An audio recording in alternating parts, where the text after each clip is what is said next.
Donc là, on est au centre équestre La Renarderie, mes installations que je tiens bien sûr avec ma femme. Ça me tient à cœur ces installations-là parce que c'est là où j'ai débuté à cheval quand j'avais 8 ans. Installé dans l'ancien centre équestre de son beau-père, Laurent Goffinet vit au milieu de 66 chevaux, 36 poneys et jouit aujourd'hui d'une écurie de 24 box. Et cette année, l'objectif, c'est clairement le haut niveau. Là, cette année, on a pris la décision de travailler avec un cavalier pour monter mes jeunes chevaux, 4 ans, 5 ans, quelques 6 ans, pour que vraiment je me consacre à mes vieux chevaux. Mais cette année, c'est sûr, l'objectif, c'est d'essayer de viser quelques Coupes des Nations et viser, bien sûr, 5 étoiles et des bons grands prix. Le haut niveau, il l'a quitté depuis 2008 et n'osait même pas imaginer qu'il y reviendrait. C'est vrai que pendant un moment, je me suis dit, je ne vais pas revenir à ce niveau-là parce que, tu t'étouffes, parce que, il faut être baigné quasiment tout le temps pour être avec les meilleurs mondiaux, hein, ça c'est clair. Hein. Mais grâce aux haras de lac qui m'ont donné les moyens et à mes autres propriétaires qui me font confiance et tout, bon, maintenant, je commence à revoir l'avenir un peu mieux, on va dire. Un retour apprécié, mais surtout préparé et bien réfléchi. À un moment, je me suis dit, bon, j'ai des propriétaires qui sont là pour me donner les moyens d'y arriver. J'ai une écurie qui commence à devenir vraiment sympa. Et donc, cette chance-là, il faut que je la saisisse tout de suite parce qu'il n'y en a peut-être pas 2 ou 3. C'est là tout de suite.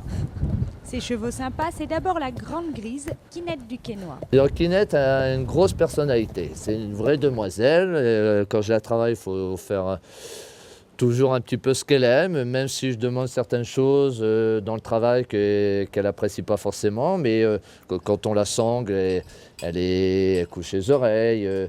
Au paddock, sur une détente, elle n'en met jamais plein la vue, elle fait le strict minimum. Mais par contre, dès qu'elle est en piste, elle se donne. Elle a fait surtout une énorme progression parce qu'en 1 an, on est passé d'une jument d'1,30 m à une jument qui a fait des 155, même un Grand Prix 1,60 m, dont elle est 3e. Mais aussi le petit étalon B, Cantar des Étis. C'est Cantar des Étis, un fils de Quickstar. Le haras de lac l'ont acheté quand il avait 5 ans.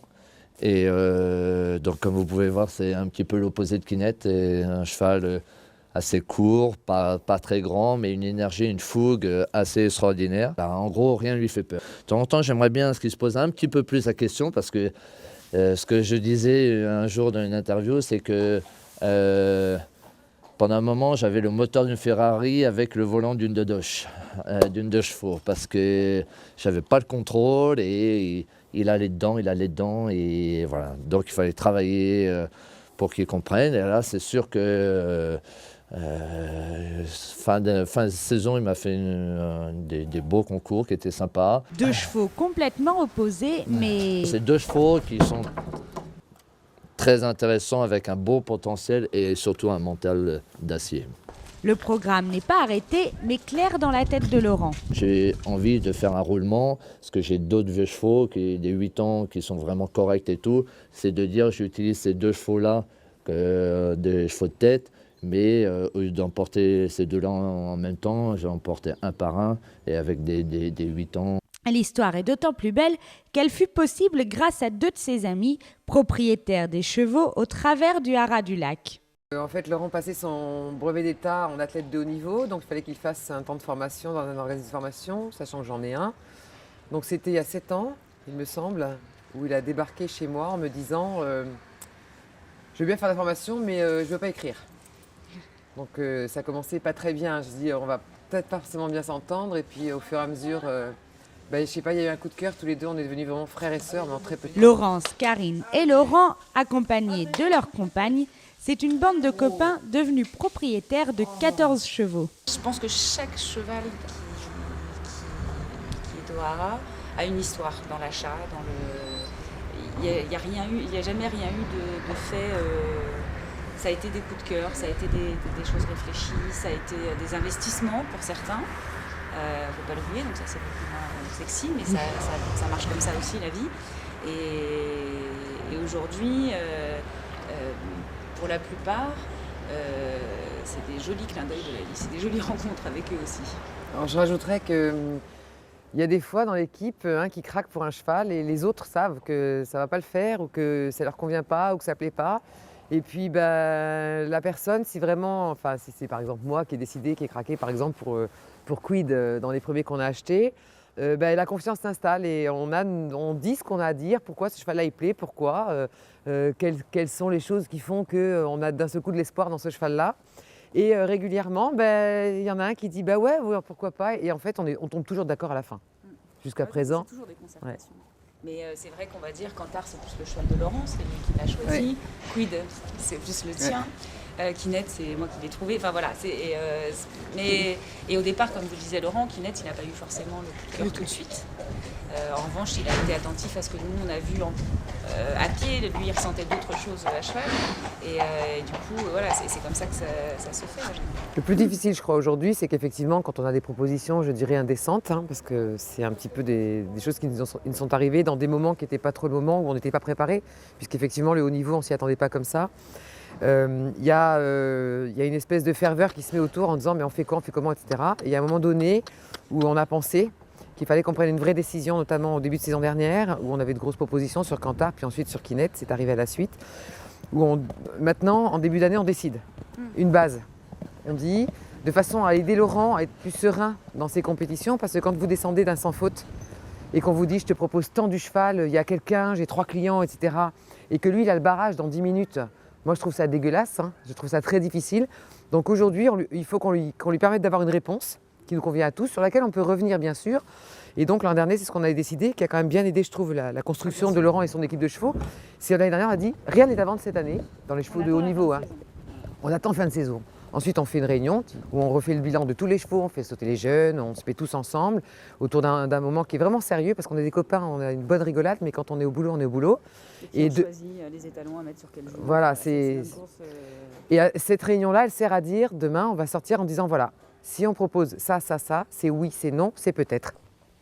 Et si les amis ont fourni les chevaux dans un box, il en est un qui a fourni l'expérience et la maturité à Laurent, Flipperdale.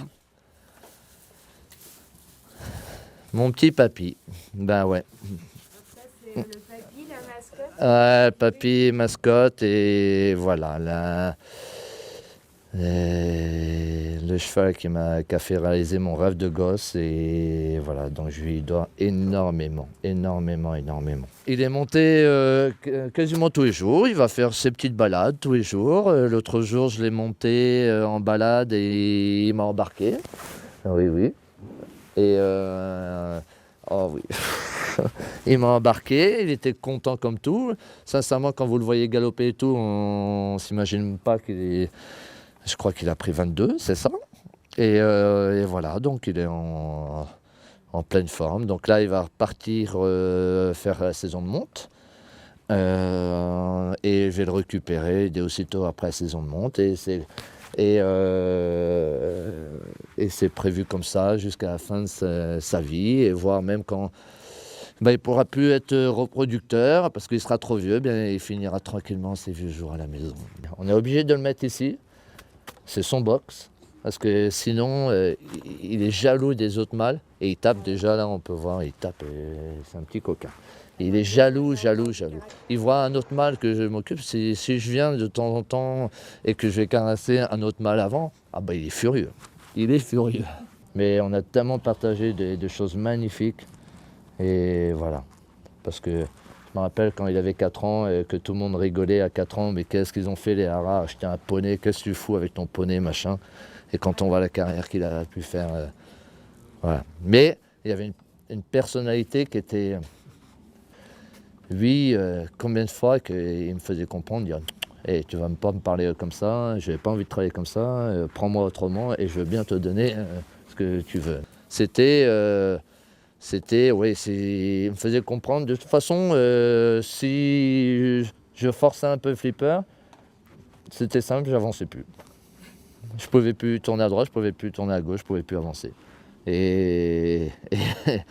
Plusieurs fois, je me suis dit, je vais pas y arriver, c'est pas possible. Et voilà. Entouré de flippers, de sa famille, de ses amis et de ses nouvelles montures prometteuses, tout semble désormais sourire à Laurent.